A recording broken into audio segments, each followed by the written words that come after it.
distinguished authorities, dear participants, ladies and gentlemen, I would like to begin by expressing my appreciation to the government of Jharkhand and the Commonwealth Center for Electronic Governance, Indian chapter, for the kind invitation for me to speak and for organizing this important event. I trust this conference will bring ideas together to discuss how states and union territories of India and governments all over the world can best use the new information and communication technologies, or ICTs, to improve governance, create economic opportunities, and promote human development. ICT's centrality to development derives from the speed with which information and related services may now move between 2 points, effectively making the concept of time and distance less constraining. Everything from agricultural input to epidemic control requires relevant and timely information. ICT can help to improve access to market information, reduce transaction costs for poor farmers and traders, as well as increase the efficacy of education and learning. By quickly delivering needed information to end users, ICT reinforces the effectiveness of decision-making and has as a positive effect on society as a whole. ICT efficiently brings more opportunities to people in all sectors, from education and health care to employment and trade. ICT offers powerful processing tools. When used appropriately as part of a comprehensive development strategy, these tools can generate widespread benefits. To succeed, an ICT-led development strategy must have an enabling environment, one that allows for the rapid acquisition, application, and use of knowledge for economic and social development. ICT also has a key role in public sector reform and in the improvement of governance, 2 areas widely recognized as central to any strategy for sustainable development. A clear consensus has indeed emerged that transparent, accountable, and participatory systems of governance based on the rule of law are an essential component of efforts to advance progress in every area of development. ICT can help improve transparency and efficiency, for example, by creating network links across service delivery agencies, by cutting bureaucratic red tape, and realizing vast savings. And public administration can use ICT to foster genuine participatory governance, in which citizens actively take part in formulating and implementing development strategies that will shape their future. Increasingly, evidence suggests that in order to gain from global trade, investment, information, and service flows around the world, countries must adopt new technology. This means that as technology costs decrease, ICT-based structures for economic and social development can provide a way to multiply opportunities for all. But while ICT holds vast potential for all societies, great disparities exist in access to ICT-related development opportunities, both within and among societies. Those on the other side of this very real divide not only lack physical access to ICT, but also confront a wide array of economic, social, cultural, and linguistic barriers to using ICT, which themselves reflect disparities in income, in education, skills, language, content, and affordability. Consider this example of the access divide between regions. While the average OECD country has 11 times the per capita income of the average South Asian country. It has 40 times as many computers, 146 times as many mobile phones, and 1,036 times as many internet hosts. Yet inequalities also exist between countries and regions. In the Republic of Korea, for example, every second person has a telephone and internet access. In Cambodia, in the same region, only 1 in every 300 persons has a telephone, and only 1 in every 1,250 persons has internet access. Within most societies, only the well-off currently have access to ICT opportunities. In South Africa, for example, households in the wealthiest 20% had 125 times more likely to have a private telephone than households in the bottom 20%. Moreover, such disparity in access can work to perpetuate or exacerbate inequalities in income or in other areas. When the poor lack income to gain access to ICTs, this limits their opportunity to obtain and use information for employment, for health, and for education. That in turn can limit their potential to earn more income, and therefore a vicious cycle ensues. Given both the current rate of technological advancement and other existing disparities, the disparity in access to ICTs will likely become even larger without concerted action to reduce it. This was the conclusion of the United Nations Global E-Government Readiness Report for the year 2004. To the majority of the world population in developing countries, the new technological revolution poses a great challenge, namely how to find ways to surmount inequalities in effective enjoyment of benefits from the new technologies. World leaders recognized this challenge at the Millennium Summit at the UN General Assembly. More than that, they specifically committed, and I quote, to ensure that the benefits of new technologies, especially information and communication technologies, are available to all. As you well know, the UN and its specialized agencies are working to reduce the digital divide and to realize the potential of new technologies in the service of development for all. We are encouraging and actively helping developing countries to think anew about the role of ICT and e-government in achieving internationally agreed development goals, particularly through the use of creative partnerships. Managing the public sector in today's environment of constant change has become a demanding challenge for policymakers, for service delivery managers and civil servants. A challenge that it is especially daunting for those in developing countries and countries with economies in transition.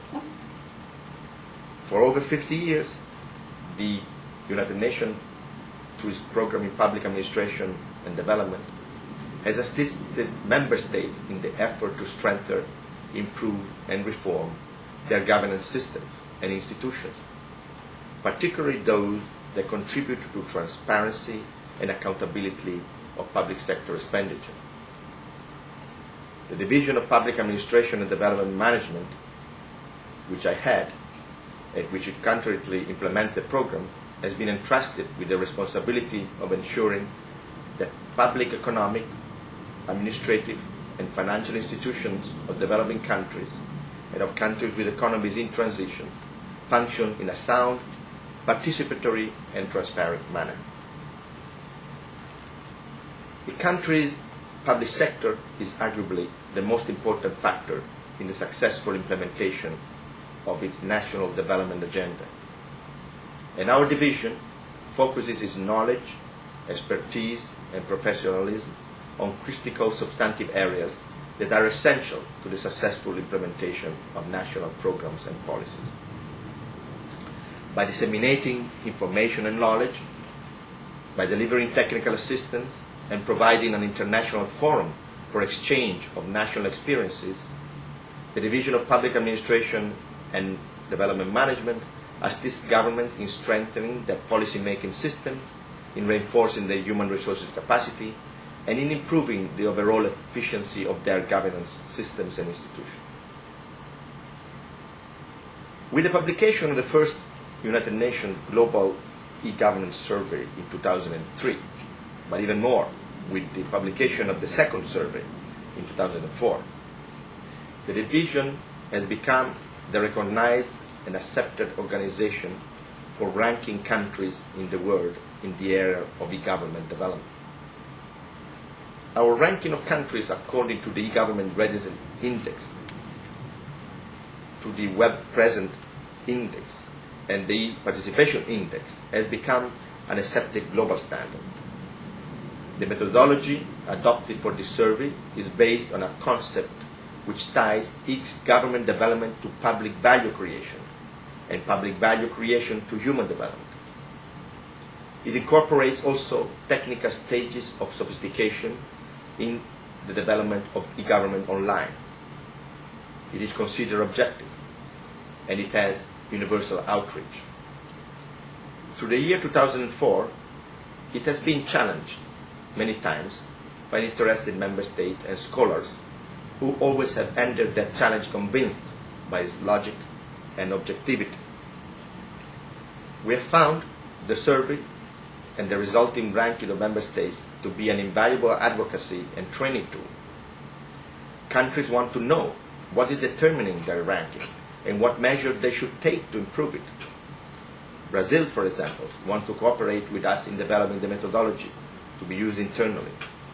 Russia wants to apply it to measuring progress in e-government development internally by using it to compare the progress achieved in its provinces. We believe that the biggest contribution of the survey to date is its ability to prove that imagination and commitment to using e-government in human development sensitive areas is a game open to all, regardless of the level of their GNP per capita. This is demonstrated by very high ranking, much above the ranking of many developed countries, of some of the developing countries from South America or of countries with economy in transition from Eastern and Central Europe. And the survey has proven that despite all the politically correct rhetoric, globally only 6% of the 178 countries with e-government presence online provide meaningful information and facilities to encourage e-participation. This does not include even all the OECD countries, but remarkably extends to some of the developing countries and countries with economies in transition. Indeed, the survey has become a useful mirror for all e-government developers. According to the UN Global E-Government Readiness Survey, governments have made rapid progress worldwide in embracing ICT technologies for e-government in the past 10 to 15 years. In 2001, the UN E-Government Survey listed 143 member states as using the Internet in some capacity or other. By 2004, 178 out of 191 member states, or 92%, had a website present. Broad trends of e-government development around the world in 2004 reaffirm the political ideology, economic and social systems, level of development, resource availability, human and technological infrastructure, institutional framework, and cultural patterns all have a bearing on how and how well an e-government initiative is utilized. Around 85 to 92% of all countries online now provide some of its databases or compendiums of laws, policies, and other documents. However, only about 1/3 of all countries provided public services online. Notwithstanding improvements since 2001, a full spectrum of transactional services online, however, is still scarce and has remained limited to mostly the developed countries. Whereas more than 3/4 of countries, namely 170 countries, allow for downloading of forms for services such as driver's license, only 18%, namely 32 countries, offer the citizens the facility of making payments by credit card. Exploring the access divide, the 2004 report illustrates that the majority of the developing country population of more than 5 billion faces a grave challenge from the technological revolution. Whereas some of the developing countries, which have in place the right mix of reform, institutions, and programs, will no doubt benefit from ICT, most are likely to be mired in a cycle of low income, poverty, and a growing disparity in access to modern technology.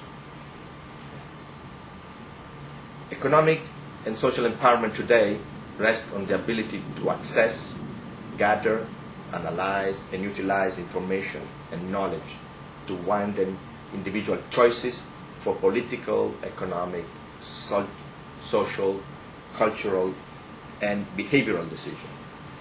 ICT is the conduit which transmits information and knowledge.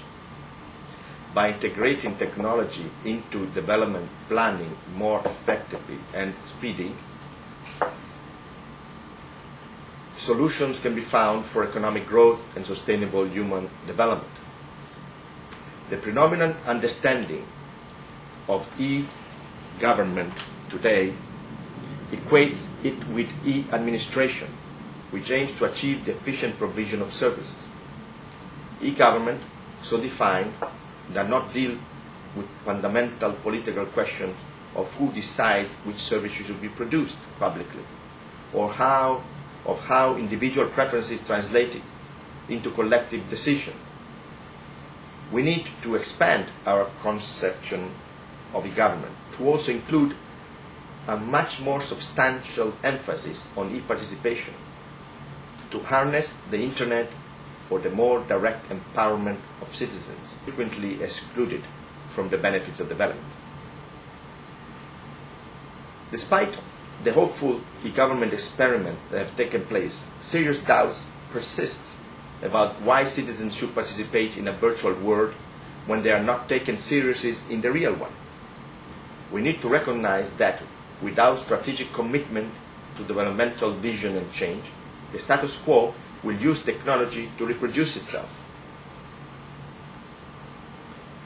In other words, in the absence of institutional organizational reforms and innovation, technological development can be assimilated to strengthen the status quo.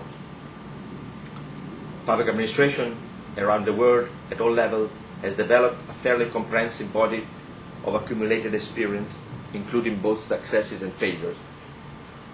And building on that experience, we can continue to develop e-government in direction and ways that have proven useful. 3 elements of a mature agenda have emerged for e-government in the service of development. 1, improving delivery of social services. 2, enhancing transparency. And 3, increasing citizen participation in political and decision-making processes.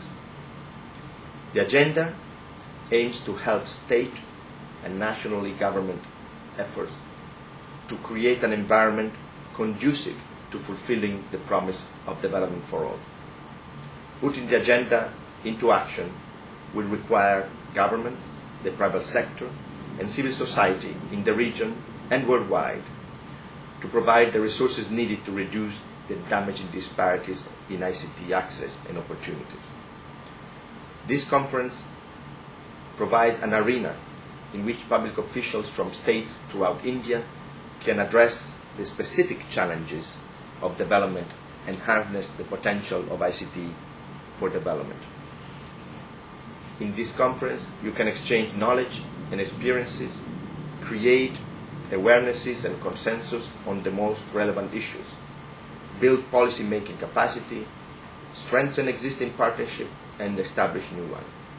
In short, this is a great opportunity for learning and for cooperation, which the government of Jharkhand and the Commonwealth Center for Electronic Governance, India chapter, have created. I know you will use it well. I wish you every success, and I look forward to learning the results of this important event. Thank you very much.